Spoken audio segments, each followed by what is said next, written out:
What is going on, everyone? So today I'm going to be teaching you how to design a buck converter. So this is a little example project of a board that takes in 12 volts and then steps it down to 5 volts and then has a current output current capacity of up to 5 amps. Basically, what I'll be teaching how to do is we're going to go all the way from like idea to manufacture here. So we're going to go through the circuit design notes I have. We're going to go over the component selection. I'm going to show you how I selected each and every single component on the circuit. I'm going to give you an explanation for what it does, like what its purpose is in the circuit. Then we're going to go over to the layout, and I'm going to show you how I did the layout for the board. After all that stuff, then you will be able to, at least get some understanding of how you might do this yourself. And then maybe you can follow along if you want to. Before we go any further though, please go ahead and drop a like on this video for me. It helps my channel out a ton. Subscribe if you'd like to stay up to date with any future projects I have. I will be releasing projects on this channel regularly.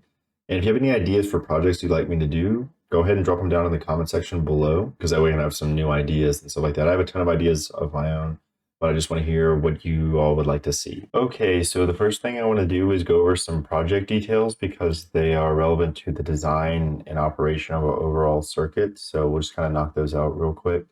So kind of like I said in the intro video, the input voltage is going to be 12 volts nominal, which means that's like the ideal value that we're kind of working with. But then typically, so this will usually come from an external brick or maybe some other type of onboard power supply. So the ranges for that I put in, just kind of what you can expect as like an industry standard or something, is like 10 volts to 14 volts is the range that we kind of want to work with here. So minimum of 10 volts expected out of this power supply, maximum of 14 volts. And that's pretty reasonable for something that has, been validated as a 12 volt power supply. Then, like I said, we're going to be outputting 5 volts, so we're stepping 12 volts down to 5 volts. Then we want to have an output ripple voltage of 5 millivolts peak to peak. And this will actually come into play whenever you see how we select some of the components later on, such as our output capacitors. Our output inductor will affect our ripple voltage a little bit. Then we said the output current is going to be 5 amps. So it's actually this is a pretty extreme value. This is a pretty beefy power supply. And we'll actually see we end up having to do a lot of heat sinking. We have to use a lot of heat sinking techniques, and that affects our layout a lot because we'll be dissipating a lot of heat across a lot of our components. We have selected a switching frequency of 750 kilohertz.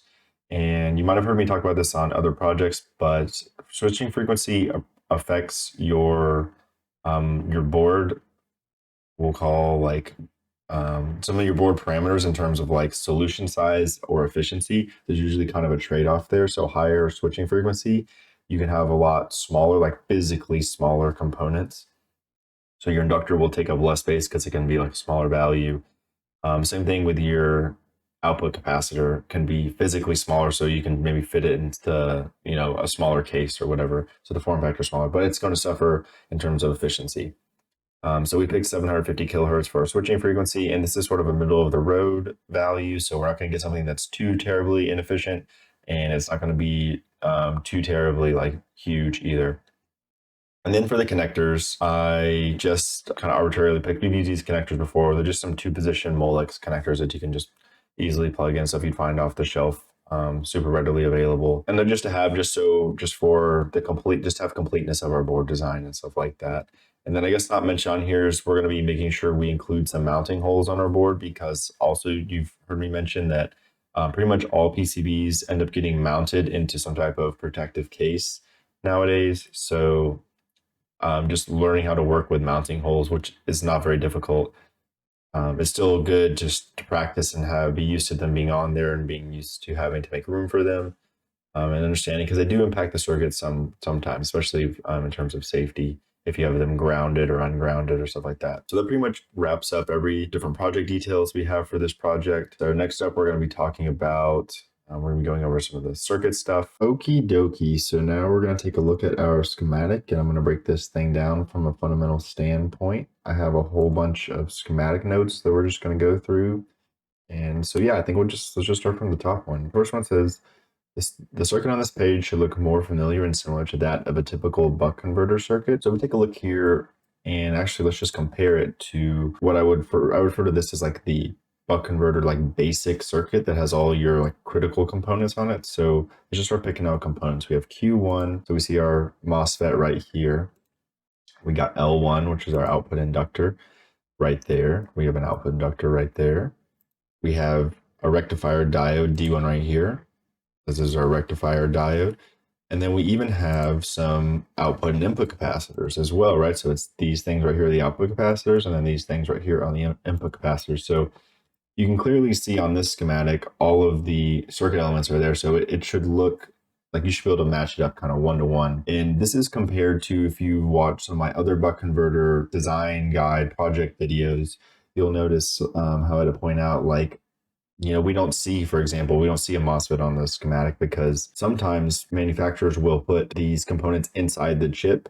And the reason for that is that it simplifies the design a whole lot for you, because not only do we have the MOSFET external, but we have some other components that are necessary for the operation of the MOSFET and the operation of the chip that would also have been internal for us. Bringing a bunch of these components into the chip, you simplify the design, but then the trade-off is that you lose flexibility. So for example, we're creating a 5-volt 5-amp power supply right here, and that is actually really huge. So being able to find a chip that can support that would actually be very difficult.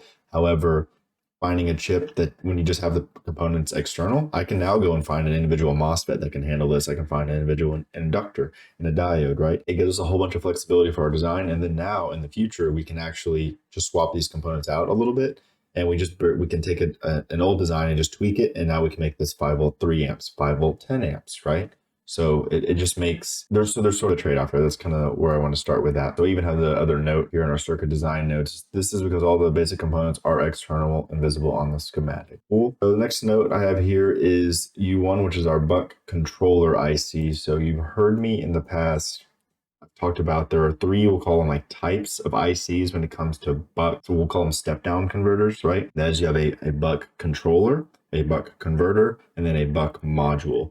Controller is where all of the components are external to the chip. So you have like I just talked about the MOSFET, the output inductor, the diode, all that stuff is external. Converter is where the MOSFET is internal. So all you have to do is pick your output inductor and your rectifier diode. And then you have the module, which is where you have both the MOSFET and the inductor are internal to the chip. And then you just have to select the diode, right? So you have varying degrees of complexity for your design and the varying degrees of flexibility for your design. So this one, in this case, U1 is called a controller chip or controller IC.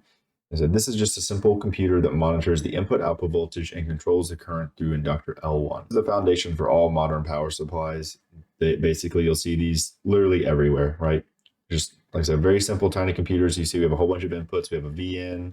We have like some current sense pins. We'll talk about those later. And you have some outputs, right? So this little pin right here, pin 6, is an output that turns the MOSFET on and off. So that's all that the U1 is doing. It's an extremely simple computer handling all the current. Like I said, it drives the external MOSFET Q1. Cool. So we just talked about that. Excellent. Next up, we're going to talk about the input capacitor array. So there's I'll write these down. I have a bunch of different notes on that stuff. So we'll just talk about the first one. So C3, C4, C5, C6 are an array of input capacitors. So you see here, instead of just having one input capacitor, I have 1, 2, 3, 4 different ones. And the reason for that is they all have their own specific jobs, and I'll go and I'll explain what those different jobs are. So C3 supplies most of the input current during Q1's on time. So think of C3, and let's go take a look at C3. So C3 is an aluminum electrolytic 4.7 microfarad capacitor. So think of it as sort of like a smoothing capacitor. If you watched my video on flyback converter design, you know that big old bulk smoothing capacitor we have to put at the output of the rectifier that's just smoothing these, we'll call them really high amplitude signals, right? So it's not really like filtering out tiny bits of noise or transients. It's just filtering out you have a really long, low frequency wave that we're trying to filter out there and just trying to have everything very, very smooth for us. So that's what C3 is doing. So yeah, I'm just going to put current, boom. C4 and C5, well, actually, sure, I'll make a quick note. It says most of the input current during Q1's on time. So maybe we'll look at some of the switching waveforms. If not, I talked extensively about switching waveforms during my buck converter basics video. So if you want to understand what we're talking about, input current and Q1's on time, go check that out. Actually, I think it's a better spot. Next up, C4 and C5 filter out high frequency noise and transient. So we have here, see, I have a 0.1 microfarad and a 0 0.01 microfarad capacitors. So what these basically do, if you're familiar with how capacitors work, you know that whenever it comes to AC signals, they're basically kind of look like resistors, and their resistance varies based on frequency. So it's like 1 over j omega c, and omega in this case is the frequency, right? So for example, this 0.1 microfarad capacitor will filter out the higher frequencies a lot better than this 4.7 microfarad capacitor, and then the 0.01 microfarad capacitor will filter out even higher frequencies. So just have these stacked just to get rid of those high and higher transients for additional filtering, just to have a really nice smooth input signal into our U1 chip, because it's really, really important for our chip to have a nice clean signal to work with, because like I said, it's a computer, and so you got to feed it good clean data so that it can do its computer job. C4, yeah, okay. An additional bypass capacitor, C6, is placed as close as possible to U1 and serves to filter out any noise that could disrupt U1. So again, this is just additional filtering. You can think of it along the lines of, so you have 0.01, then we have 0.1, then we have a 0.1, or not 0.1, a 1 microfarad capacitor, and it's doing the same job as the other two capacitors basically. And so we're just additional filtering for any type of noise. And then this one even has a specific layout note, place as close as possible to the actual chip, and we will talk about that later. So yeah, like I said, so you have one basically big smoothing capacitor, and then you have 3 additional like filtering capacitors to handle any high frequency noise. Overall, the goal is to get a very clean, smooth input signal for U1 to work with. Honestly, you can't really go wrong with putting too many capacitors unless it like disrupts the size of your layout. Then these are more than welcome. Don't really have any problems. They're super, super cheap, so they won't really mess with your design too much. Next up, we have the timing resistor and 5-volt enable line. So the timing resistor R1 sets the switching frequency of our controller. So that is this one right here. Let me see. So yeah, it's actually R2, sorry, not R1, but it's this thing right here. And then we have the 5-volt underscore shutdown line turns on the chip, or turns the chip completely off when pulled low. The signal will typically come from a processor. So it's this signal right here. But what's going on is, like I said, this one goes, it goes between the 12-volt line and our RT line. And then, like I said, what this would come is from a processor would pull this line low with like a GPIO pin, and then you could shut down the whole chip that way. So that's how this works. We don't have our actual processor on this schematic or on this in this project, but I just wanted to show how it would be used and what it would look like. In future projects, we'll start featuring processors and stuff like that. So I'll show you exactly how, because you would imagine, say you have like a handful of power supplies like this, you kind of, sometimes it's really helpful to be able to control them.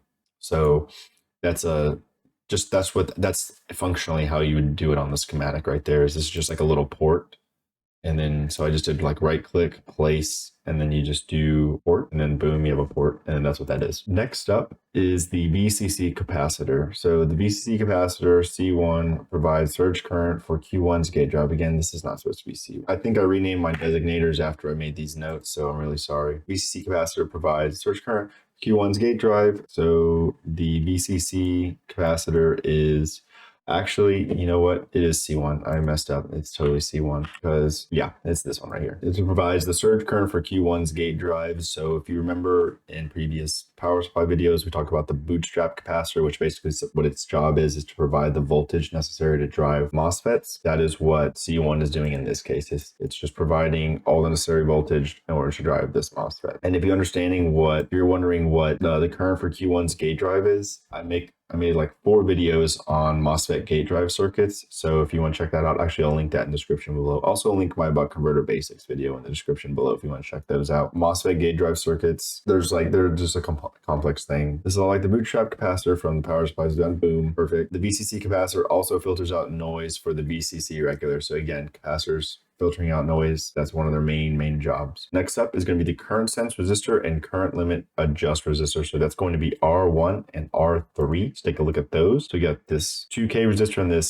this is 10 milliohms right here, right? So we'll talk about, obviously later on we'll go into the component calculations portion of this video. We'll explain how I chose and all the calculations I did for these. Every single component on the sheet we'll go over, but just so you know for now, that's what these are. So you have R1, R3, current limit adjust, current sense resistor. So it basically allows the chip to monitor the input current for us. Current limit adjustment sets the current limit for the power supply. So this power supply does have a current limit, meaning if there's like a short circuit that were to happen, say you accidentally plug this thing into like say you shorted it, right? You just touch these two pins together with no resistance between it. The chip's not going to provide like more than, in this case, more than 5 amps of current, right? It's going to shut down for us, and it's just going to protect the rest of the components, keep everything from blowing up and burning up. Next up is our P-channel MOSFET, which is going to be Q1. So there's actually several notes I want to talk about this because this one is a little bit abnormal compared to some of the other MOSFETs we've talked about on this channel. So Q1 is a P-channel MOSFET, which works a bit differently than typical MOSFETs. We'll go over a little more extensively during the component selection portion of the project, exactly all the intricacies of at least picking this MOSFET. And then I'm actually going to make a video all about the different kinds of MOSFETs later on, because you have like in-channel, P-channel,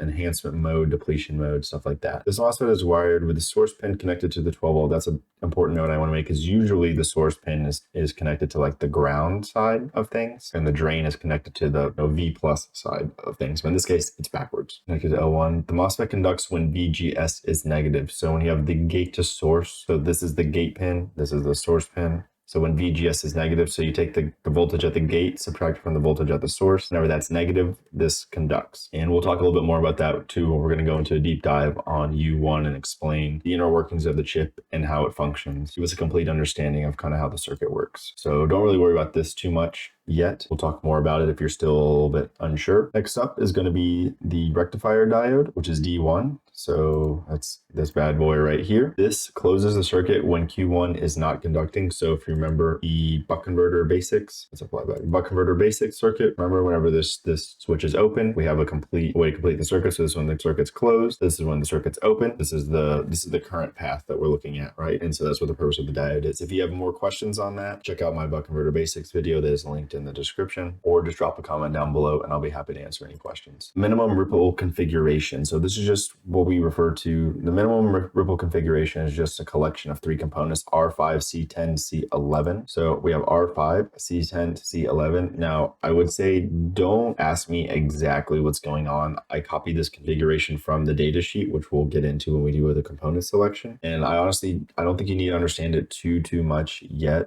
Just follow what the data sheet suggests.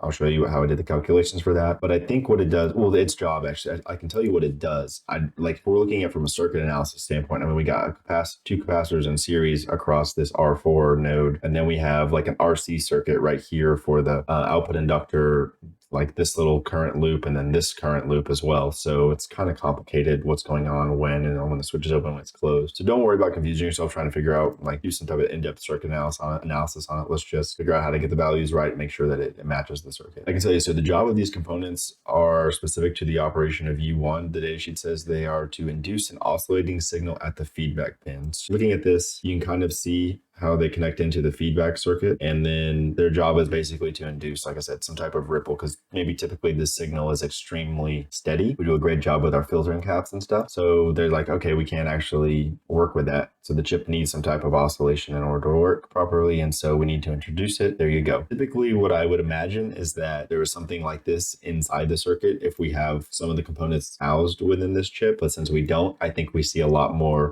there's a lot more components that would otherwise be internal or now external. Next up is going to be the feedback resistors R4 and R6. This should look pretty familiar because it's pretty much on every single power supply design we've done, and pretty much every single one you do for the most part. R4 and R6 form a voltage divider that basically voltage divides our output signal and feeds it back into our chip, so the chip can monitor the output voltage and adjust switching duty cycle and other things accordingly. Output capacitors C7, C8, C9. C7, C8, C9. So this configuration should look very familiar, but it should look very familiar to where we have one that's a primary smoothing capacitor. So if you're familiar with the current waveforms coming off of this inductor, you'll know it looks like a saw wave, and so we've produced what I would call like broad filtering or broad smoothing, much like the bolt cap on the flyback, much like the input capacitor. So this is doing a lot of the heavy lifting, and then these 2 caps right here are just filtering out any type of transients and stuff like that. And that's also just to help with the control network as well, because if you have like a huge super noisy signal, it's kind of hard for the little chip to work with. So that's why I put those additional caps out there as well.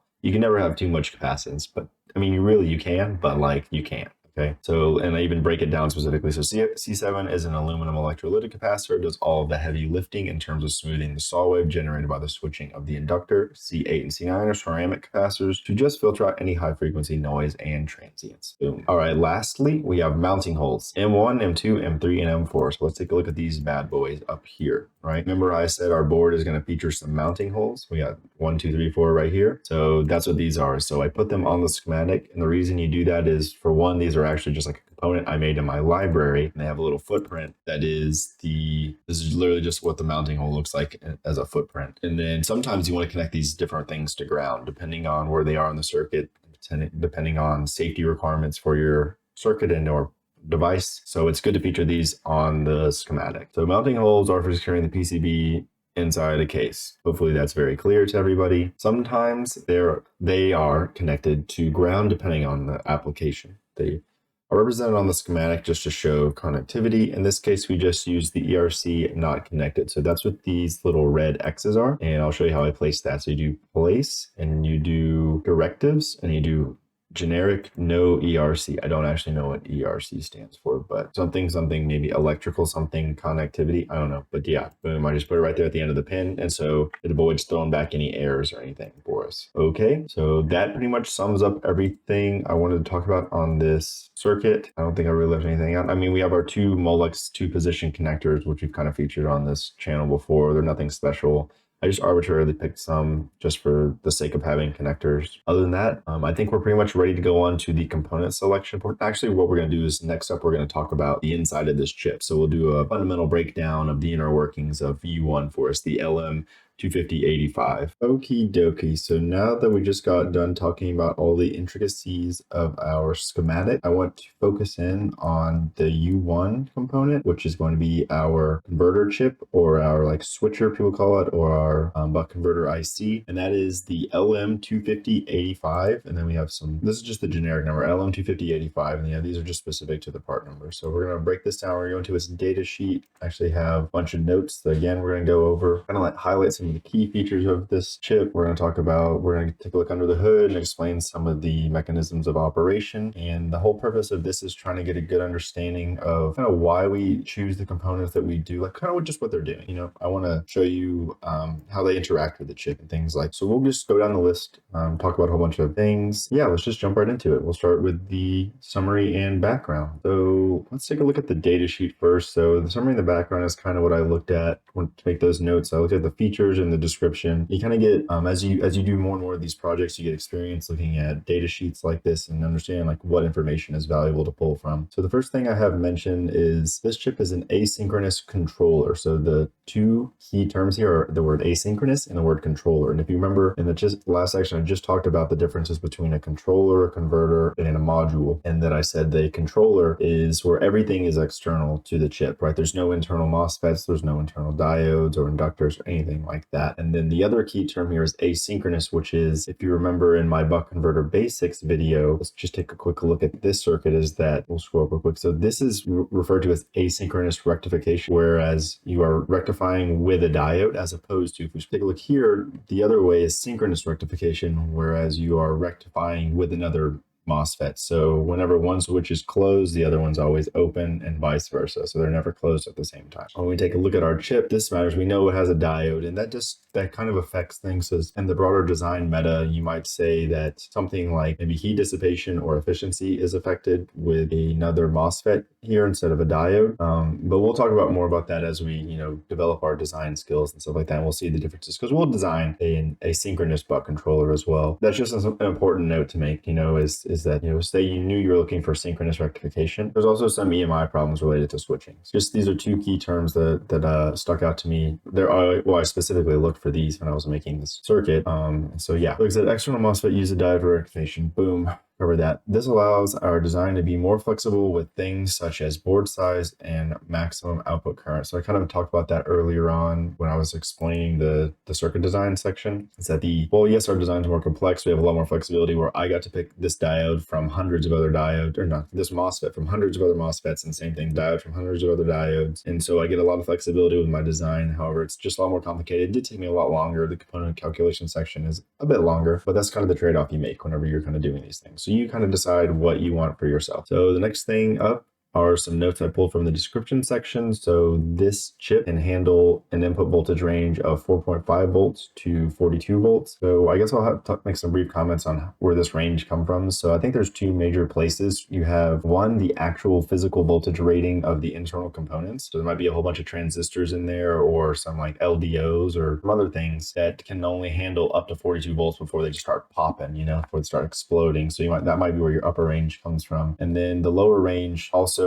that's a little more complicated. What I will say is I don't know exactly where that value comes from, but what I do know is that since the chip is like a really simple computer, it could be the case that in order to have all the control algorithms and stuff run very smoothly, that is just the range that they chose that works the best, right? Because remember, inside this chip, there's probably a huge, enormous feedback equation doing tons and tons of calculations every second, and maybe a range of 4.5 to 42 volts was the most economically viable for the given price point for what they can deliver. I'm sure there are chips that can handle more. Maybe they cost more money. Maybe they're bigger. Who knows? But we know most importantly that 12 volts is perfectly within the range of our 4.5 volts to 42 volts. I'll even add to 10 volts to 14 volts is also well within that range. So even our maximum expected voltage level is within the range, and the same thing for the minimum. Another important feature for this chip is it has a programmable switching frequency of up to 1 megahertz. This is nice because it gives us, again, further ability to customize a solution that fits our needs. I kind of mentioned this earlier on in the circuit design section that there's a trade-off between switching frequency and efficiency. So if you want a super efficient converter, you want a lower switching frequency, but it's going to become at the cost of you need bigger components.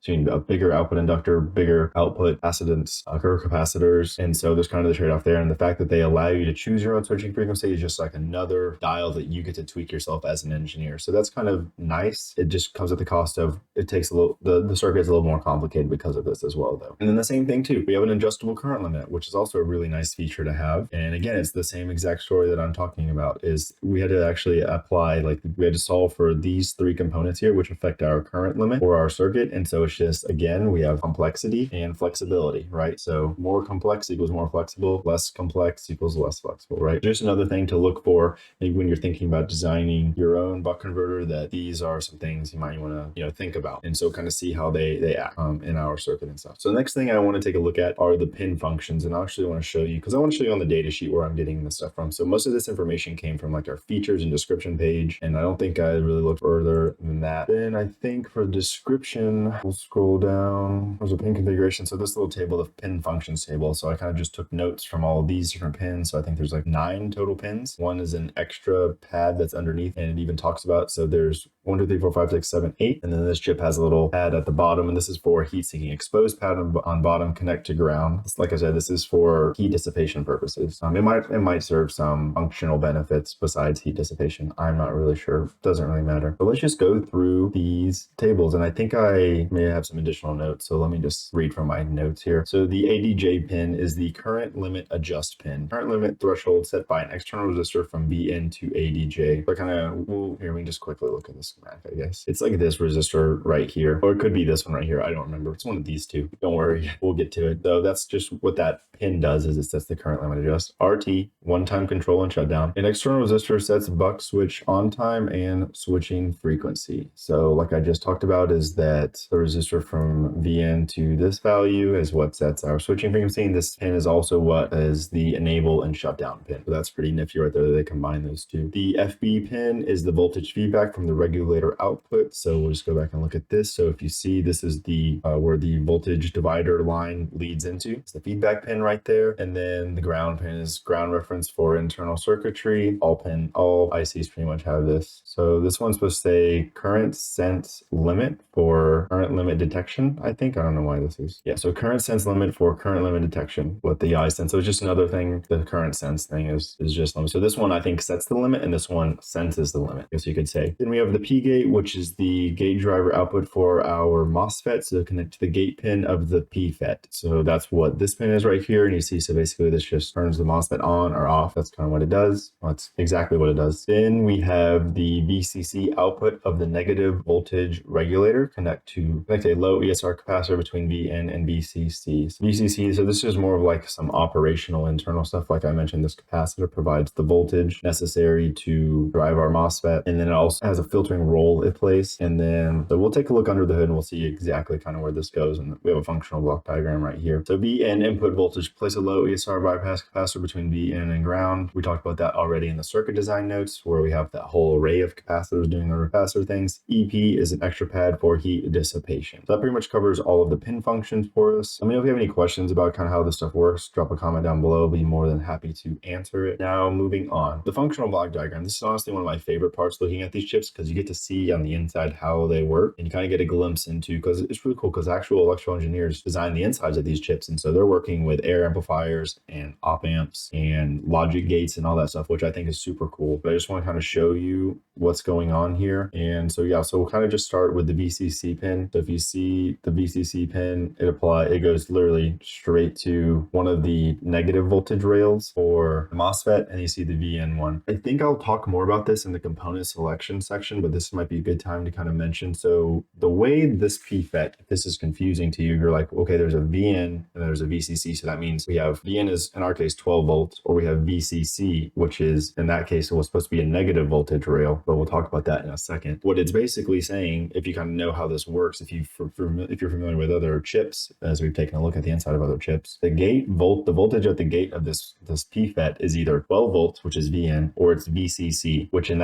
this case is going to be like 7.7 volts, because it says 7.7 is that right there, which is the negative bias regulator, which is what this like applies the voltage for that.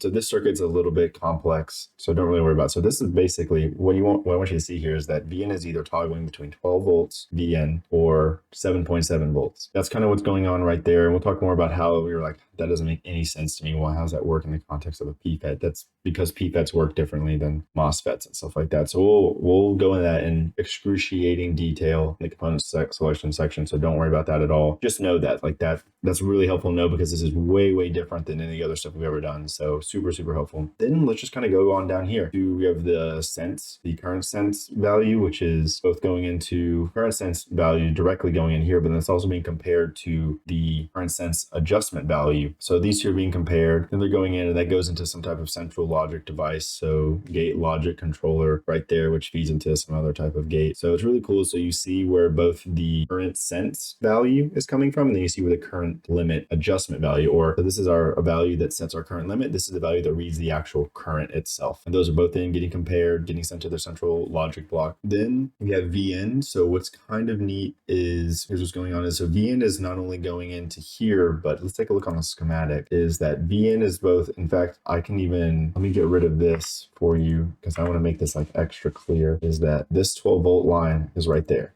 So it's going in two places. So let's take a look at our buck converter basic circuit real quick, because the way that was structured, I don't think it was very clear for you. We have VN, and then it goes across the MOSFET, across the diode. So now I think this is very clear. So I think that's much more clear, because the way this was earlier, it made it appear that maybe the voltage was being fed into the chip first, and then it was coming out of the chip somewhere else, but it's not the case. It's just going in twice, because we need not only a voltage input read, because that will affect our duty cycle, our switching frequency, all that other stuff, but we also need like a voltage output read, which is what the feedback is. So that is exactly what is going on in this circuit right here. So that's kind of why I just split those up, right? So this one is providing like the power, if you want to think of it that way. Well, the current input to here is like the current limit. The current input to here is much, much greater, right? We're getting the full amount of whatever the required current is here.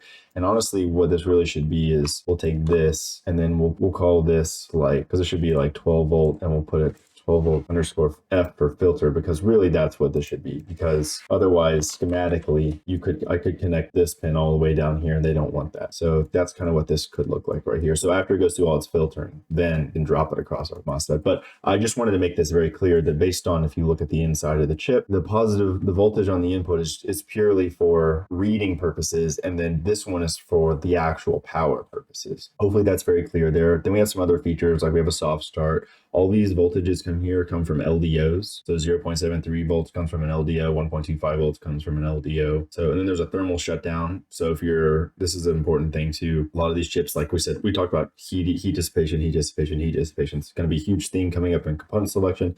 and PCB layout notes. Heat dissipation matters a lot because if these chips heat up, things just break, right? And so this chip has a really neat feature, a thermal shutdown. So it'll actually shut down the chip for you, stop the circuit from operating if it gets too hot. And so that way your components don't actually like blow up on you. Other than that, there's not too much going on. I mean, we have the RT going into the on time, which is sort of like, I think of this like a logic block, because that's kind of what it looks like. These little squares, I think, are more like logic blocks. Same thing up here. And I think that's pretty much all we want to talk about. Like I said, we'll focus more on this VN VCC business when we get to the P-gate portion.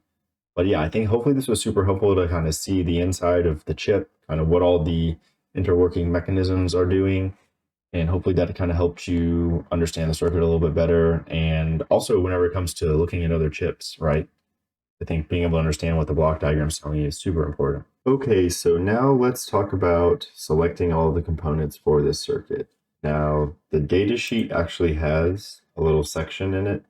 You click on application and implementation. There's even like a typical application. So there's a little design guide here that they show you how to calculate all the different components. So I just followed that. And then I also have some extra notes from just stuff that I've learned as an electrical engineer over the years that I think are helpful to know. So I have some bullet points there that we'll talk about. So yeah, let's just jump right into it. So the first component we're going to talk about is going to be the P-channel MOSFET selection. So let's just go over to the schematic and then we'll take a look at it. So obviously the PFET we're talking about is Q1 right here. The LM25085 datasheet says that the P-gate pin switches between VN, which in this case, VN is 12 volts because our design parameters are that we're trying to take a 12 volt input and buck it down to a 5 volt output. So we're switching between VN and VCC. VCC is 7.7 volts in this case, and that just comes from the data sheet. This means that we'll need to find a P-channel enhancement type MOSFET that can conduct the necessary current 5 amps when VGS is negative 4.3 volt. You're not really sure where I got that number is gate to source. So VGS is voltage gate to source, and then I calculated that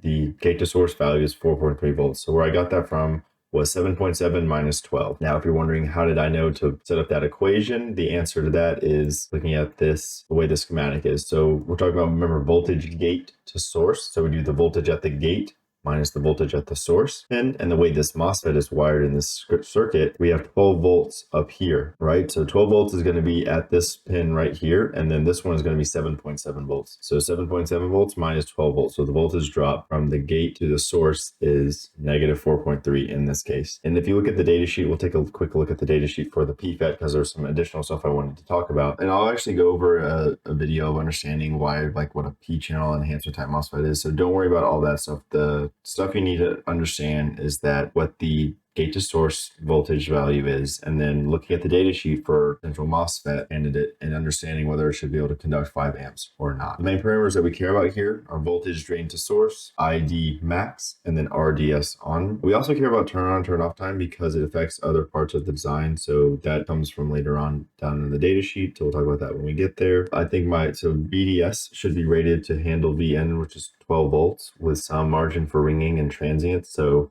I just selected a value to make sure it's greater than 14 volts. ID max in this case should be rated to handle I out max, which is 5 amps. So something a little bit greater than 5 amps. Now RDS on should be low enough such that at VGS on, so whenever the MOSFET is conducting, which is going to be negative 4.3 volts, it needs to be able to conduct I out max, which is 5 amps, but also not dissipate too much power. I have this little equation here for how to figure out how much power the MOSFET is dissipating. So that's power dissipation, and this is the rating for power dissipation is what I'm talking about. So the amount of power that the MOSFET is dissipating is equal to the current flowing through the MOSFET squared times RDS on, right? P equals I squared R. Hopefully that's familiar to you.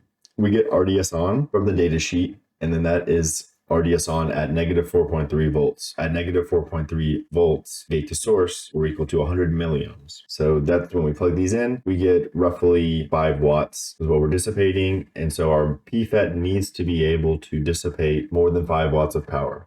So when you plug all these in right here, we get 2.5 watts of power is what we're dissipating. And so then we pick a MOSFET that's power rating is greater than that. And so what I picked was 5 watts is what our MOSFET is rated for. So that's how that fits. Now I do want to put a huge note here, and this will manifest more in the layout. There's a little note, and we'll take a look at our PFET data sheet, but this little clip and this little snippet I pulled from the data sheet says, our MOSFET is rated at 5 watts power dissipation under the condition that we have a 50 millimeter by 50 millimeter copper pad around the MOSFET in order to help with heat dissipation. So I'll show you, let's just take a look at the MOSFET data sheet. So this is the MOSFET that I chose. This is its data sheet. So you see it has a power dissipation rating, but look below it, there's another one. Look below it, there's another one. And you see we have these little superscripts right here, A, B, and D. So down here, it's talking about what they mean.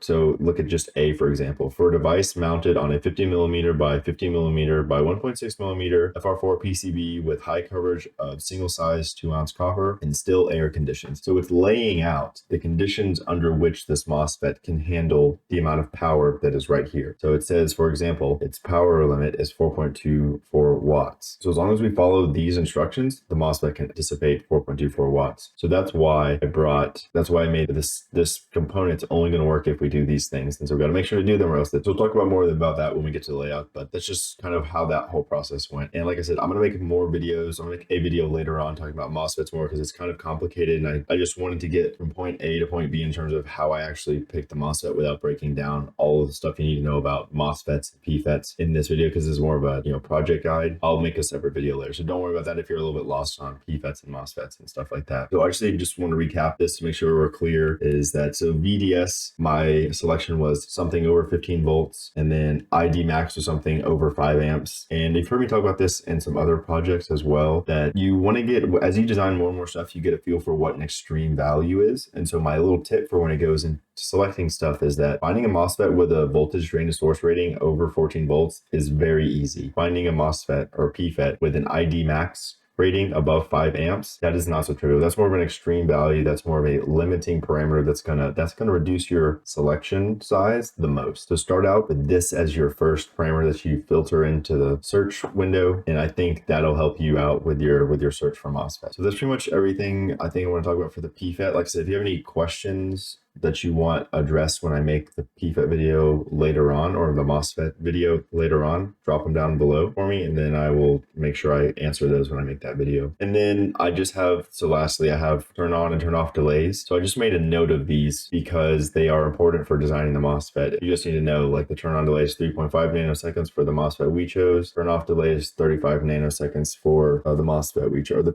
I should keep on the MOSFET. It's a PFET, but it's a type of MOSFET. That's what we chose for that stuff. Or not chose, but that's what it came out to be. So we'll be using those parameters later on. So just have a quick note of them up here for reference. So the next thing that we're going to talk about is going to be the timing resistor selection. So if you remember in the circuit design notes we talked about, so this is the resistor that actually sets our switching frequency. Remember, in the sidebar right here, we have the switching frequency that we have specified for this project is going to be 750 kilohertz. And then our V out, of course, is 5 volts. Our V in is 12 volts. And then look at that, boom. You need to know what the TD is, the T value. That's like the delay time, which is in this case equal to 35 nanoseconds, which is our turn off delay minus our turn on delay. So 35 minus 3.5 is equal to 31.5 plus a 50 nanosecond constant. So that's a total of 81.5 nanoseconds. So let's just go over to the equation here actually, and we'll walk through this. So we kind of talked about this. We already talked about the variables that go in, but here's the equation itself. So we have V out, which says equal to 5 volts times V in minus 1.56 volts all over 1.45 times 10 to the negative 7th times V in times our switching frequency, and that is all minus the delay time times the V in minus 1.56 volts divided by 1.45 times 10 to the negative 7th minus 1.4. So when we plug all of those in, we get a value of 33 kilo ohms. And I'm pretty sure when I did the math, I did remember to copy this down here. So don't worry about that. If that's if the math's off, then just drop a comment for me and I'll make sure I fix that. But yeah, so we have come up with a value of 32.732 kilo ohms. And so then the strategy is that we just go for the closest nominal value to this calculated value. So that's the value of the resistor that we're going with is 33K. And then we want to start with an 0603 package. And the reason for that is that the 0603 package size, of course, offers us the routing flexibility of being able to route in between the pads if we need to. And you'll see about what I'm talking about when we go to the PCB layout portion. So 0603 is a good size to start out with.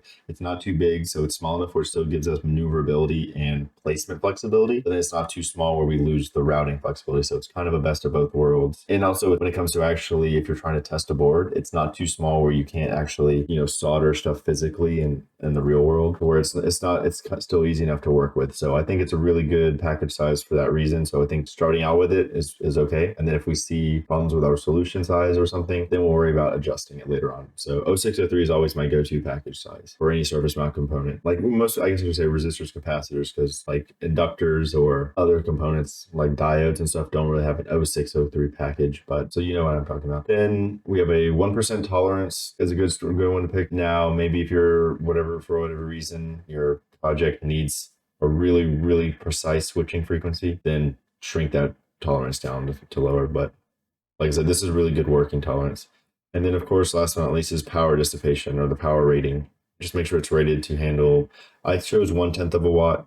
I don't think there's that hardly any current. 33K and we're sending 12 volts across it. It's definitely not dissipating more than 1/10 of a watt of power. So 1/10 of a watt is fine there. And that pretty much covers everything for the timing resistor selection. Now moving on to the output inductor selection real quick. Sorry, I want to go and make sure we're clear about what we're talking about. So this one right here, R2 is the timing resistor. That's the value we just picked to the output inductor. And the output inductor, what we just talked about, is L1 in this case. So the equation, or let's actually have a bullet point. So the inductor value mainly affects the maximum output ripple current. So IOR max. Now we can estimate, so we're going to estimate IOR max, and that's going to help us with picking the inductor value, and that's going to help us pick some other values for other components later on. So it's usually okay to estimate IOR max to be, I've seen values from 20% all the way up to 40% of the maximum load current I out max. And I think this datasheet had a really good diagram right here actually. So to understand what IOR max is, so it's the maximum ripple current.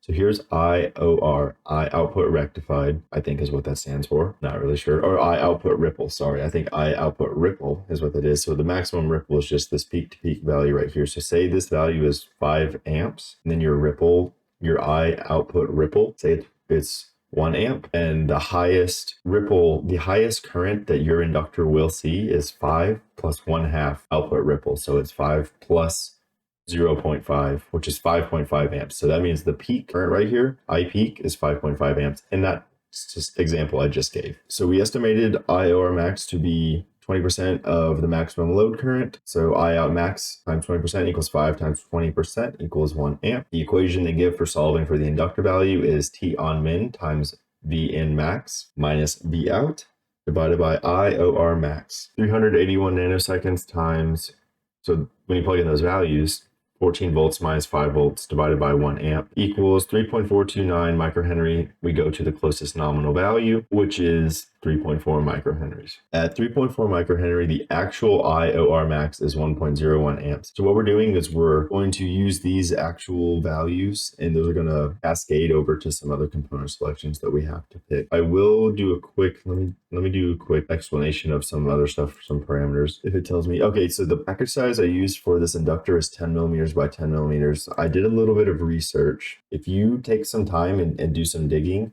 you realize that each of those component types, there's only like a handful of different package sizes that gives you like I'll say something like 60 to like 80% of the components in that category will only have, a handful of package sizes, will belong to like 4 or 5 package sizes, meaning you don't have to spend your time making a whole bunch of library footprints if you figure out what those 4 or 5 components packages are, and then you just make them, and then you always just look for components that fit those packages, and you're more than likely going to find something because there's just a huge selection there. So just a quick side tip for you that I learned. The L1 is, like I said, it's 10 by 10 millimeters. So that's one of the very common package sizes that I found there. At 3.4 microhenry, actual IOR max, I output ripple max is 1.01 amps. The peak current at maximum load, I out max equal to 5 amps, is I out max plus I output ripple max divided by 2 equals 5 amps.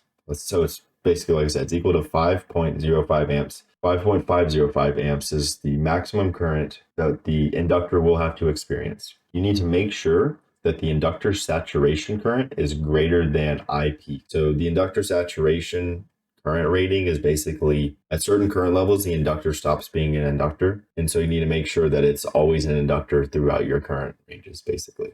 Then, of course, you need to make sure that the inductor actual current rating, because at certain current ratings, the inductor heats up, like it dissipates its own power, right? So you got to make sure it can handle the current rating as well. So make sure your inductor saturation current rating is greater than 5.5 amps, and make sure your inductor current rating is greater than 5 amps. So saturation current, 5.5 amps. Current rating, 5 amps. Cool. That's all that matters is inductance, saturation current rating. Next up, we're going to be talking about the sense resistor and the current limit adjust resistor. And there's also a capacitor in there. So quickly looking at the schematic, that's this resistor, and this capacitor. A 10 milliohm resistor is used for our sense. The package size is going to be determined, because if you do some quick math on this bad boy, like look at this. So we got 12 volts dropped across this thing. Long story, it's going to be dissipating a lot of power, okay? A whole lot of power. Right? That's why I said package size to be determined, because if we're going to find an 0603 that can dissipate that much power, like you might, but we'll see. They recommend a power rating of 0.25 watts, and then a tolerance of 1% is more than good enough. So we'll worry about the package size later, but this is super important, is your power rating. Quarter watt, that's pretty big. The LM25085 uses peak current detection. So we have to make sure that the minimum current limit, ICL min, is set at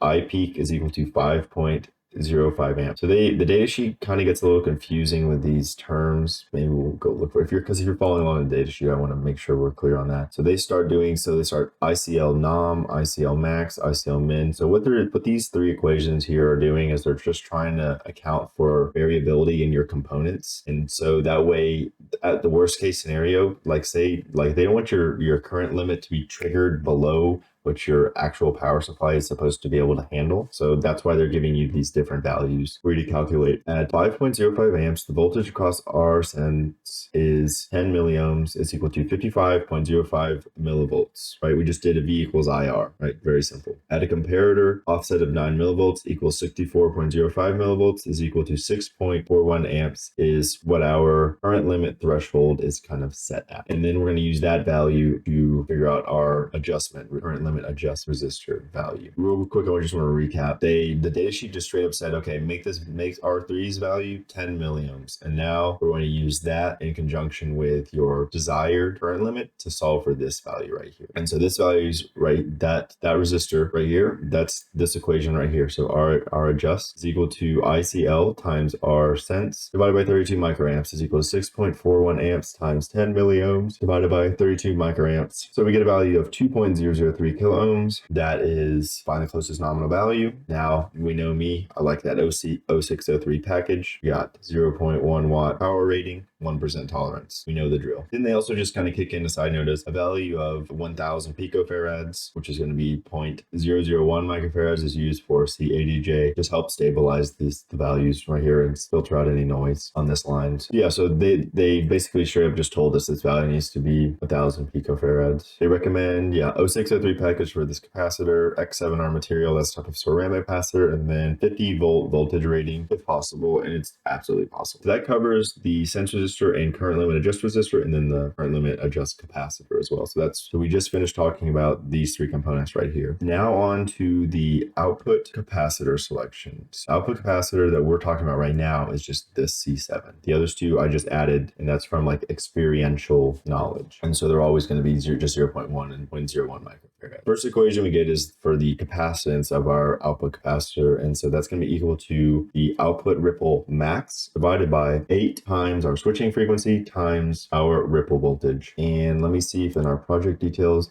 We do specify, so we specify this value as a output ripple voltage is equal to 5 volts peak to peak. So that's where we got that value from. Then we know we already specified the switching frequency early on. So we picked that value as well. And then IOR max was determined by our inductor size / we picked a value around 20% of our maximum output current. So that's where all that came from. So then we get 1.01 amps. So we get this equation right here. And then that turns out to be 33 microfarads is what we get. Package will be some sort of radial can. Voltage rating needs to be, make sure that it's higher than 5 volts because that's what's on this line. So if you know, like, so this line right here is 5 volts. So just make sure your capacitor is rated higher than 5 volts. I think I ended up going with some type of polymer. So it's like a type of surface mount. So it's just a little can capacitor. I don't know the name of that one. Remember, it's going to be the same story though with the inductor that I just talked about, how I said, oh, it's 10 millimeter by 10 millimeter package. It's the same thing. So there's a handful of radial can surface mount packages that make up the majority or make up a huge portion of capacitors. Additional ceramic capacitors should be placed on the output to filter high frequency noise and transients. So we're trying to get a super duper clean signal for whatever we're plugging this thing into. And so that's where these two capacitors came from. 0.1 mics and 0.01 microfarads. Now we're going to talk about the minimum ripple configuration. So that's C10, R5, C11. So sorry if that's confusing. This is supposed to be R5, C10, and C11 that we're now talking about. A minimum of 25 millivolts peak to peak must be applied to the feedback pin to obtain the stable constant frequency operation. So this is just a note from the data sheet. So they're just kind of telling us why we're doing this. And then we're going to tell us how we're implementing. So we need to induce some kind of ripple at the feedback line. So that's what this little configuration is doing, is inducing some type of continuous ripple. R3 and C1 generate a sawtooth waveform. C2 AC couples the waveform to the feedback pin. There you go. Tells us exactly what each of those components does. The equation they give is VA. Well, here's the equation they give. So V out, we know, is 5 volts. V at the V switch is the forward voltage of the rectifier diode. So in the data sheet, they say you can estimate that to be around 0.65 volts. I think our rectifier diode we chose ended up being like 0.3 volts, but it doesn't really change the math that much. I don't remember what it was, but for the purposes of designing the project, just estimate it, right? This is just estimate to be 0.65 volts. V out is equal to 5 volts, and then V in is the minimum VN is 10 volts. So if you remember from our project, we talked about how we're getting a 12 volt nominal signal on the input. However, that can range from a maximum of 14 volts to a minimum of 10 volts. So we're just going with 10 volts. So we plug this stuff in. It's equal to 4.675 volts is what VA is equal to. And then we have to plug in VA to another value right here, which is, so we know that R3 times C1 is equal to VN minimum minus VA times T on over delta V. T on is the minimum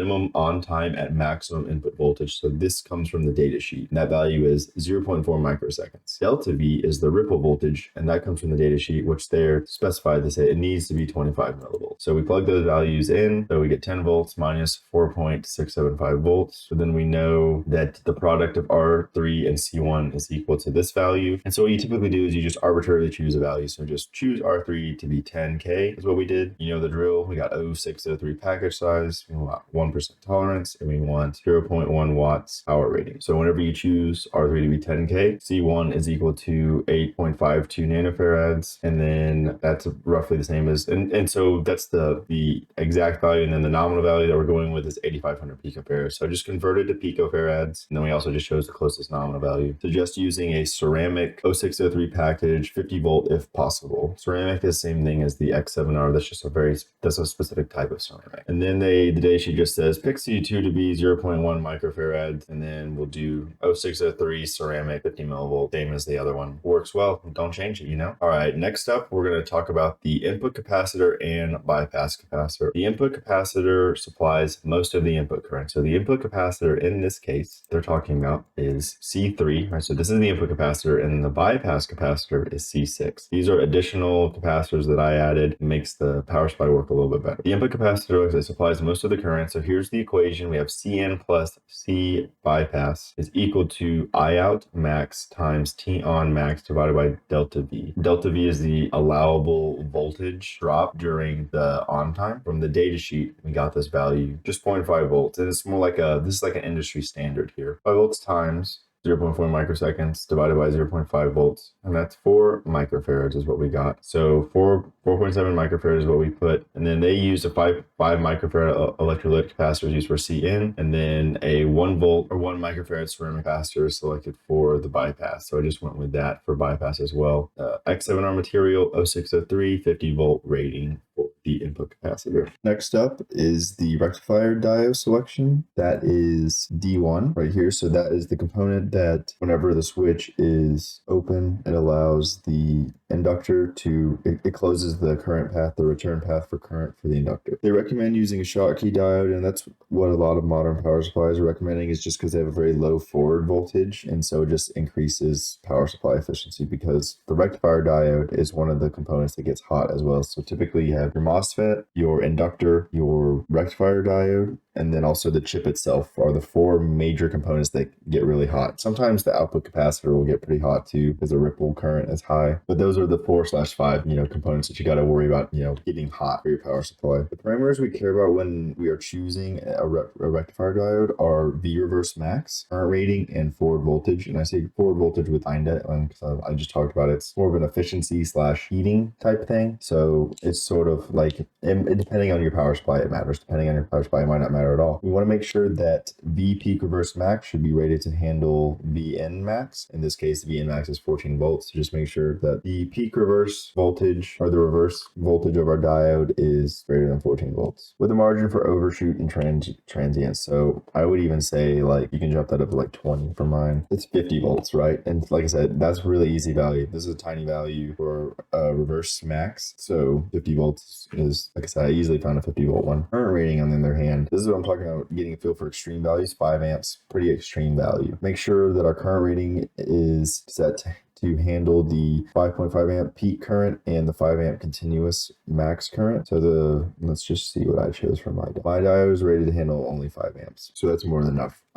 And because it's like an average value. So looking at let's see, this. So sometimes it's above. So say your I out is 5 amps. Sometimes the current going through the diode is greater than 5 amps. Sometimes it's less than, but it evens out to be about 5 amps. So don't worry about peak currents being higher than your diode. The 5 amps is perfectly fine. I believe the data sheet used a 5 amp diode in their design, so we're okay. Forward voltage affected previous calculations. So it does affect previous calculations, like I said, but it also affects efficiency. And previous calculations that we just talked about are this one right here, which is like our R3C1 values. So I don't think it's that big of a deal. So you can tweak that value you want if you want and kind of see how it affects other things. But other than that, I don't think it makes that big of a deal. So that's pretty much everything you need to go for the rectifier diode selection. And again, talking about the common package size thing. Let's see what package I used. 214AA SMB package. I found that to be a really common package in the diode family, at least for the diodes that I'm currently kind of searching for, which are mostly for power supply diodes. Next up is the VCC capacitor selection. So pretty simple because the datasheet just recommended a value for CVCC to be 0.47 microfarads. So real quickly on the datasheet, it's this capacitor right here that we're talking about. The datasheet recommended 0.47 microfarads. So we just kind of went with that. It suggested finding something that's low ESR, which is ESR stands for equivalent series resistance, and then make sure that it's a ceramic capacitor as well. So ceramic and low SER typically go hand in hand, and usually they'll have like a tag, or like they'll put that in the description of the capacitor if you're looking at. This is a low ESR capacitor. So now lastly, so these are the last couple components we got to do the selection for, is going to be our feedback resistors. So our feedback resistors are R4 and R6. The equation that they give us is RFB2 and RFB1 is equal to V out divided by 1.25 minus 1. So we just, again, arbitrarily choose RFB2 to be 10 kilo ohms. And we have R 10 kilo ohms divided by RFB1 is equal to 5 volts divided by 1.25 minus 1. So when you do the math on that, you get R feedback 2 to be 10K, R feedback 1 to be 3.4K. We got 10K up here, 3.4K down there. We know the drill here. We got 0603 package size, 1/10 of a watt power rating, and then 1% resistor. I will say I have seen, in terms of different differing tolerances. I've seen feedback resistors sometimes be rated as 0.01% or 0.1%, sorry, because sometimes you want just a really tight output voltage, and then this is the most impactful set of components to affect your output voltage because it's literally how you program it for our power supply. With that, finishing those two, that brings our component selection portion to an end. Hopefully that part made a lot of sense to you. If it didn't, then drop a comment down below and I'd be happy to help you answer it. This one's pretty lengthy because if you compare this to my other videos, like I said, this one's much longer because like I said, all the components are external to our chip this time. So we had to go through and pick like an extra, probably like 5 or 6 components. Like we had to pick an extra FET, these resistors and capacitors up here, this one right here, these 3 down here. So that's like kind of what I said is your design is a lot more complex, then you get a lot more flexibility you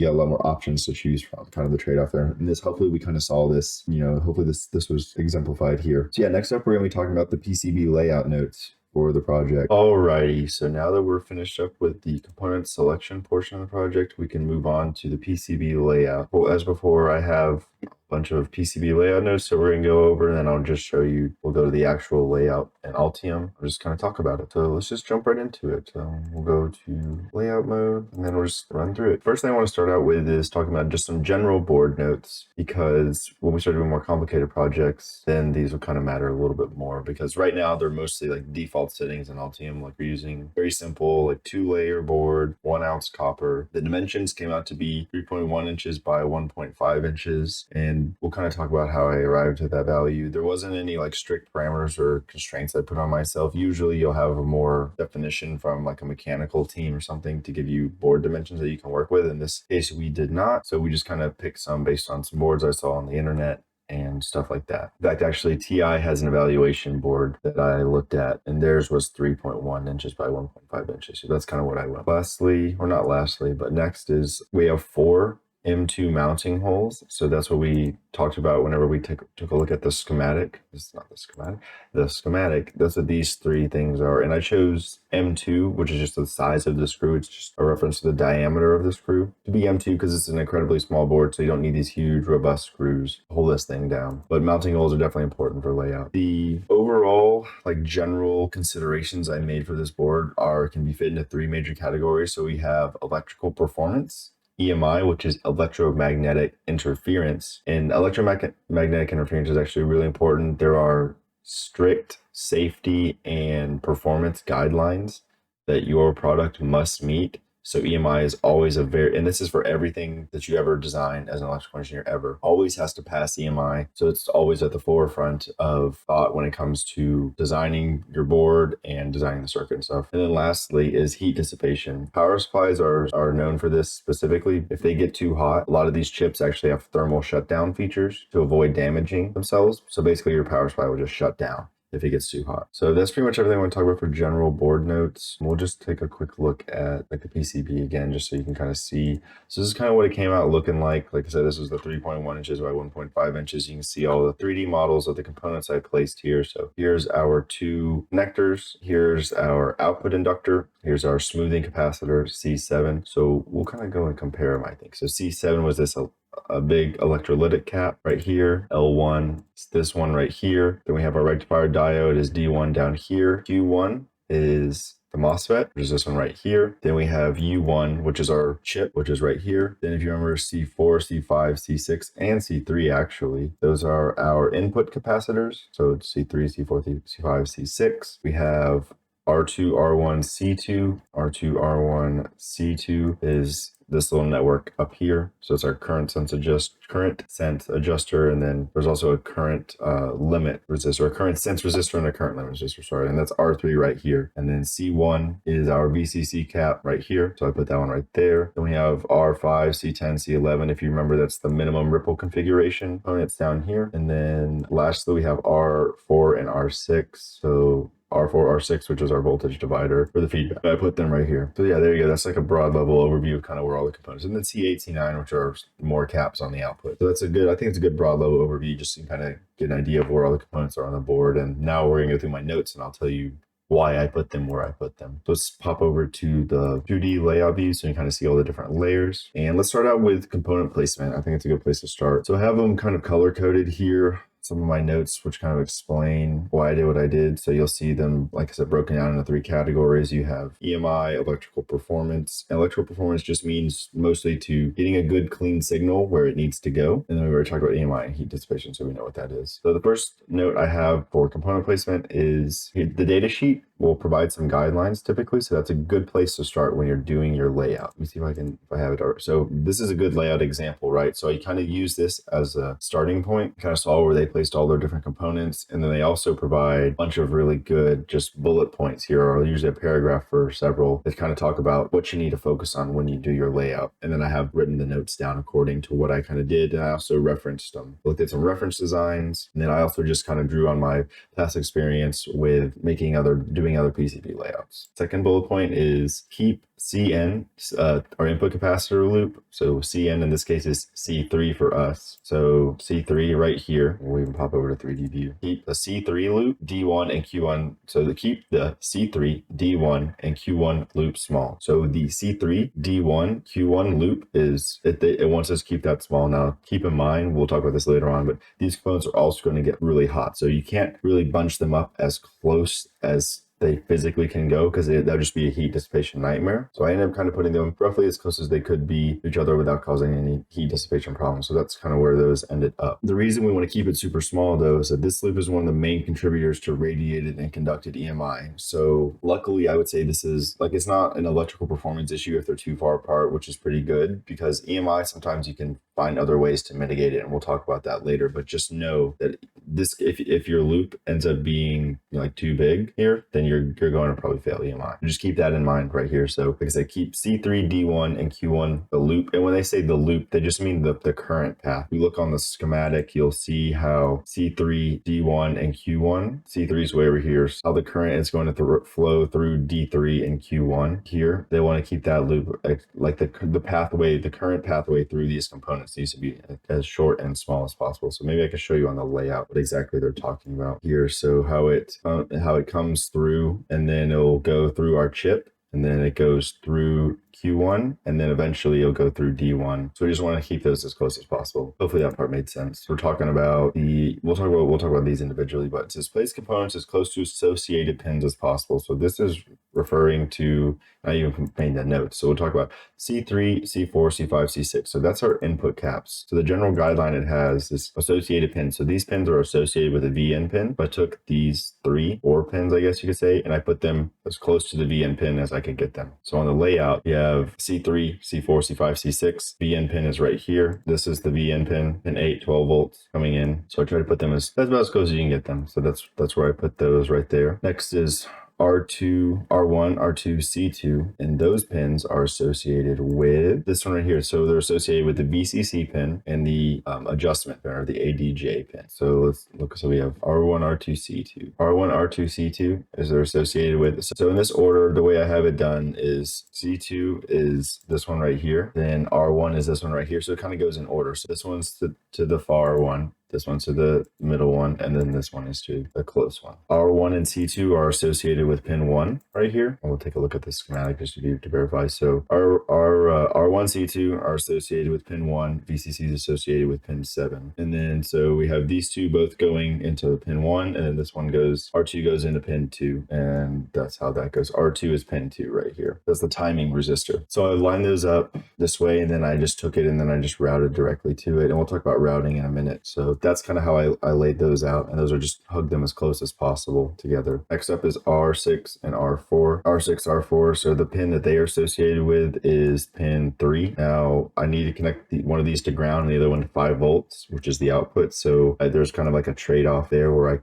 want to have a really good secure ground connection, so I had some really thick copper pores and stuff going on. We'll talk about that in a minute. So I couldn't quite hug these up right up against the chip, but it's not a big deal. I think this is plenty close for what it's doing. That's where those two ended up right there.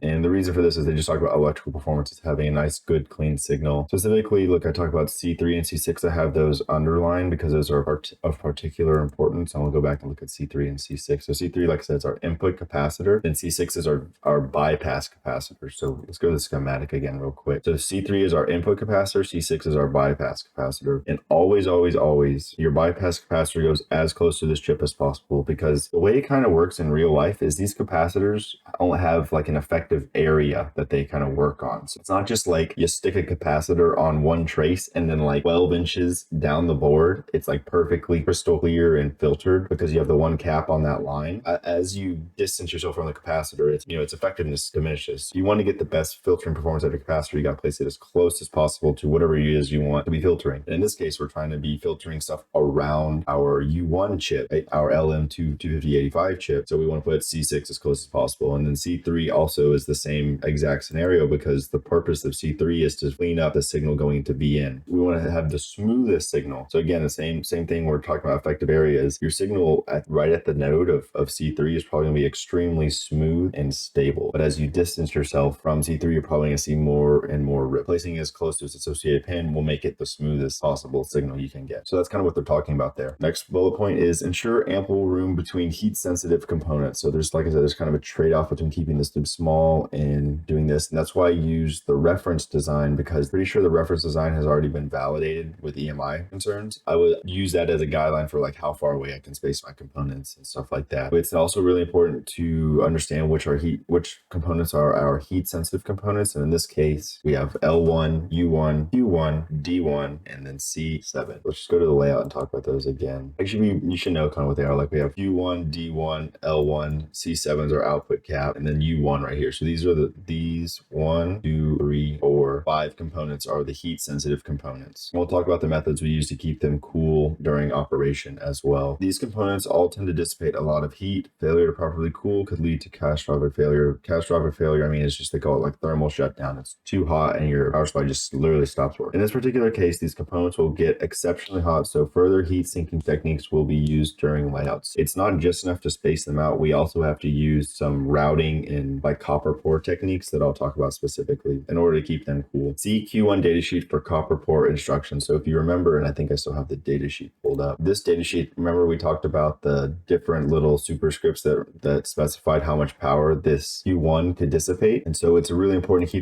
keep a note of that, because basically what you end up having to do, and we'll talk about this in great detail when we get to the routing section, is I have to expand. Let me see if I can even, so this is the pad. This is the pad we're looking at right now. This is like an outline of it. This is the designator 3. And so if you see, there's also more copper around this pad, and that's what the data sheet's instructions were. They said you need to expand the area around this pad in order to properly cool it if you want it to be able to handle so many watts of power. So otherwise it's going to heat up and then it'll break. So that's a note there. Place SMT components on one side of the board to avoid increased manufacturing costs. So this is a good little pro tip, just if you understand the manufacturing process of PCBs, is they use like reflow solder and then they use like a wave solder method. The long story short is your board kind of passes through the factory in call it two layers or two phases. Or so you just do a top side of the board and the bottom side of the board. So if you can cut out one of those phases where they only have to pass one pass, is much cheaper than having to make two passes. And so if all your components are on one side of the board, then they only need to do one pass. So it just reduces, cost for manufacturing. It's really helpful if you're making thousands of these. All right, now we're on to the exciting part. I think this is my favorite part, is routing and copper pores, because this is kind of where you get to use some neat techniques. You kind of already figured out everything's kind of more or less set in stone, and now you just this is where you can be creative because you have a lot of constraints. Remember, the theme here is good heat dissipation, low EMI, and proper operation of the circuit. So like electrical performance. First bullet point I have is the use of large copper pores for ground, power, and critical nodes is important. So that's a technique we use. Large copper pore that connects Q1, D1, and L1 helps sink the heat dissipated by these components and provide low impedance connections between components. So two major notes there: heat sinking and low impedance. Low impedance is helpful for both efficiency and then also heat dissipation, right? Because I squared R. So if you have the lower your impedance, the lower your power dissipation is. So let's just go take a look at those large copper pores. And specifically, we're going to look at the one between Q1, D1, and L1. We have Q1, D1, L1. So you see here, I have this long, nifty looking polygon right here that I just drew out that connect Q1, L1, and D1. So basically, I just kind of wanted to pick a nice, big, wide area. Let's see if we can select. So this is one of the pads right here. So let's just go and click through the pads so you can kind of see how far I expanded things.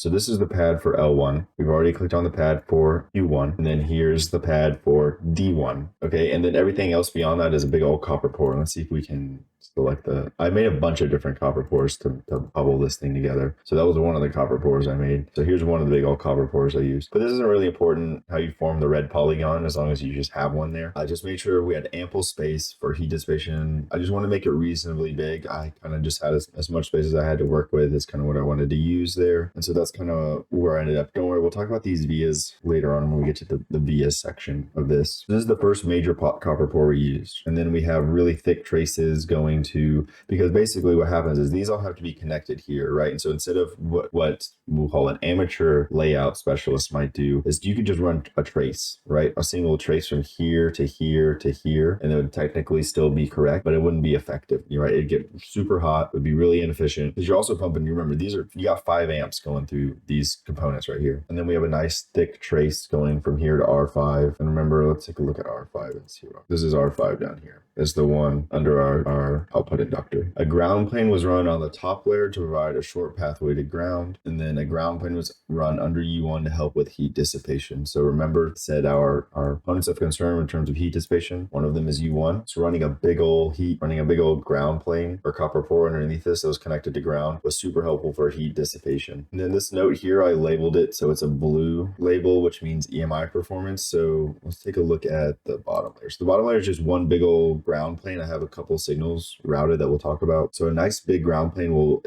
from my experience, a nice large ground plane helps reduce EMI. So that's why I put that one on the bottom plane. And then we have nice, good short connections to ground. If you said, yeah, so this little note, a short pathway to ground is extremely important for electrical performance, like for like our capacitors. So going around here, like all of our capacitors, we'll talk about this more when we get to the vias as well, but I put a bunch of ground vias to have really good secure connections to ground where we need them. So that's kind of what I did with that. A large copper pour on the 5-volt output side carries a lot of, so yeah, the reason we do that is because, and we'll show you the copper pour on the output. So this is the 5-volt copper pour. So here you see it connects C7 to L1, and then C8 and C9 to L1, and then we ultimately also connect to P2. So this whole thing is a big old copper pour. Remember, the key here is low impedance traces, and a big old wide copper pour is how you achieve that. And also for heat dissipation purposes is now the heat from C7 and L1 can evenly dissipate out to, other sides of the board and stuff like that. The 5-volt output node carries a lot of current, so it needs to be wide, low impedance, low heat dissipation efficiency, excellent. Important to make the layer symmetrical to avoid warping during manufacturing process. So this is another good point. So that's another reason why. So you're probably wondering, like, why do you need to run it this far out and about? And the reason for that is because our giant ground plane goes out this far. So during the manufacturing process, your board will undergo some rapid heating and cooling, and so it'll tend to, thermal expansion is the thing, right? And if your board is not symmetrical, meaning if there was this big old chunk of over only one side of the board had copper, it would have a tendency to maybe like warp one way or the other. That's like a really important tip, because you see here, there's not a whole lot of spaces where there's red space but no blue space, or blue space but no red space. Like there's a few, but by and large, we have everything's for the most part pretty symmetrical. So that's like super important to know there. And then lastly, the feedback trace is routed on the bottom layer away from the switch node. So this is a good little note here. This is due to electrical performance. So let's take a look at the via. So the switch node is, the noise for the most part is kind of happening in this kind of area right here, maybe a little bit around the diode, but for the most part, it's under here. So we routed it not only on a different layer, but we routed it kind of far away from the node. So I could have run all the way around here, but keeping the traces short will just help with not only efficiency, but then this is just like more noise that can be picked up on this trace the longer it is. So that was my thought process with routing these two, is I wanted to keep them away from the switch node, which is like I said, U1, Q1, L1. This kind of area right here is having a lot of switching, which will induce some noise to our signal right here on the input. So we wanted to kind of avoid that. So like I said, by putting it on a different layer and routing it away from the components. Switch node is noisy and could disrupt the feedback signal. Excellent. Thermal performance is important, so try to avoid running a trace through the large copper port on the top layer. Ooh, so this is a really good note too. Because you see, the problem we have here is that we had to basically bisect our nice large copper port. So see how we had this beautiful, lengthy, continuous polygon on the bottom? We had to cut it in half because that's how we had to get our signal traces through. That was sort of an inevitable consequence, I realized. So I wanted to put it on the bottom layer because these components are are directly connected to this big copper pore, while this one sort of serves as like a secondary heatsink on the bottom layer. So I figured it was not as important as the top one. So that's why I routed also on the bottom. So it just made for just simplicity. And then I thought heat dissipation was more critical than component. Call it like, the signal integrity of the signal. All right, lastly, let's talk about vias. I think this is a cool part of this project because you're probably looking at this board and going, what's going on with these giant vias everywhere? Like this first one we'll talk about is this part. Well, let's take a look at the notes. So the two main vias I used some 1020s and some 2032s. And if you're wondering what a 1020 is and a 2032 is, that is, take a look at this. So we got hole size is 10, diameter of the via is 20. So that just has to do with the annular ring size. So if the drill drills a 10 mil hole, and then we have a 20 mil, and we'll look at it 3D because it's very clear. So see the distance between this little cutout. So we're talking about the hole right here. So the distance between the outside of the hole and then this little ring right here, that's what they're talking about. So this little circle is 20 mils in diameter, and then this little hole is 10 mils in diameter. So that's a 1020. And then 2032 is the same story. It's just 20 mils hole and then 32 mils diameter. So I think this is a 2032. So yeah, 20 hole size, 32 diameter for the actual via. So the main purpose of the 1020 via, well, I used 1020 vias, and it was just so I had a lot of vias is the reason I used it. They're used on the D1, L1, Q1 copper pore to sink heat to the bottom layer. So remember we talked about how the purpose of this little pore right here is to act as a heat sink. In order to have good thermal conductivity to this bottom layer heat sink, it's really important you have vias. So I just put a whole bunch of them all around here. In reference design do this as well. So this is like, it's not like I just made this up. So the reference design suggested we put a bunch of through hole vias to connect the top heatsink to the bottom heatsink, so allow good thermal relief to the bottom layer. So that's the whole purpose of all these vias here, is thermal relief. Because if you look, this bottom copper pore doesn't connect to anything. It doesn't even connect to our surface mount components. I mean, other than through the vias, it's not doing anything else. Its only job on the bottom layer is to act as thermal relief. 2032 vias are used to provide short, low impedance connection to ground. So let's take a look at those on the top layer. So here we have a ground connection, 2032 via right next to it. Here we have a ground connection, 2032 via right next to it. And if you remember, this whole blue region here, besides our little traces, are ground connections. So I want a nice big via that would provide really short, low impedance connections to ground, because that's going to help our capacitors work. I mean, I know I connected this big old red piece is also a ground connection, but I wanted to ensure that we have doubly good connection with because I feel like this blue connection, this blue ground plane is extremely effective and steady at being a ground plane. So I just want to ensure we have a really good connection to it. So like I said, that's what this via does, connecting C7 to ground. C8, C9 have their own vias to ground. This one's through hole, so we don't need one. Then we have via for ground, ground, ground. I guess I could have put another one right here, but I kind of felt like we had enough with these three right here. This is ground, ground, ground, because this whole thing is, the net is ground. Same thing with this one, it's also ground. Then we have these vias are for the signal portions, and let me see what I used here. So 2032s as well, just for low conductivity and efficiency. And so those are what connect our signal to the bottom layer right here. Then everything else, this is 12 volt line, and we don't have any 12 volt on the other side, so we don't need to connect that there. Then we have another one for the ground for the diode, and I know this is carrying a ton of current. So honestly, I could have made this one maybe even a little bit bigger. I mean, we have this massive copper pore for the ground, so I feel like it wasn't that important, but I could have, it wouldn't have been a bad idea, I should say. See, I guess maybe you're wondering, so I have R5, C11, C10. I don't think I talked too much about that. So that's this minimum ripple configuration. And so those belong sort of to the L1 switch node. And so I just wanted to put those really close to that on it as well, because we didn't really have much space next to the feedback pin. If we look on the layout, because we already have these components right here, and I want to have really good ground connection, because this ground connection isn't the best just going here. So putting these here was kind of the move, I thought. And then also this component R5 needs to connect to the switch node itself. So because these two kind of just R5 and like C10 sandwich. So if you look at the schematic, R5, C10 sandwich our inductor. So we had to have them connect on both sides. And then this one stuck in between the two. So that kind of dictated where we put those. And then, yeah, so that's pretty much everything I have to say about the layout portion. So I think if you followed along with me so far, then hopefully you have a good idea of how I went about designing this board. Like I said, if you have any questions, drop a comment down below and I'll be happy to answer it. If you have any project ideas for me, I'll be more than happy to do any project ideas. I got a whole bunch that I thought of, but I really want to help you all out and provide, valuable content. So let me know if you have any questions. And yeah, please go ahead and drop a like on this video and subscribe if you'd like to stay up to date with any future videos. Both of those help my channel out a ton. So yeah, thank you so much if you made it to the end of this video, and hopefully I will see you in the next one.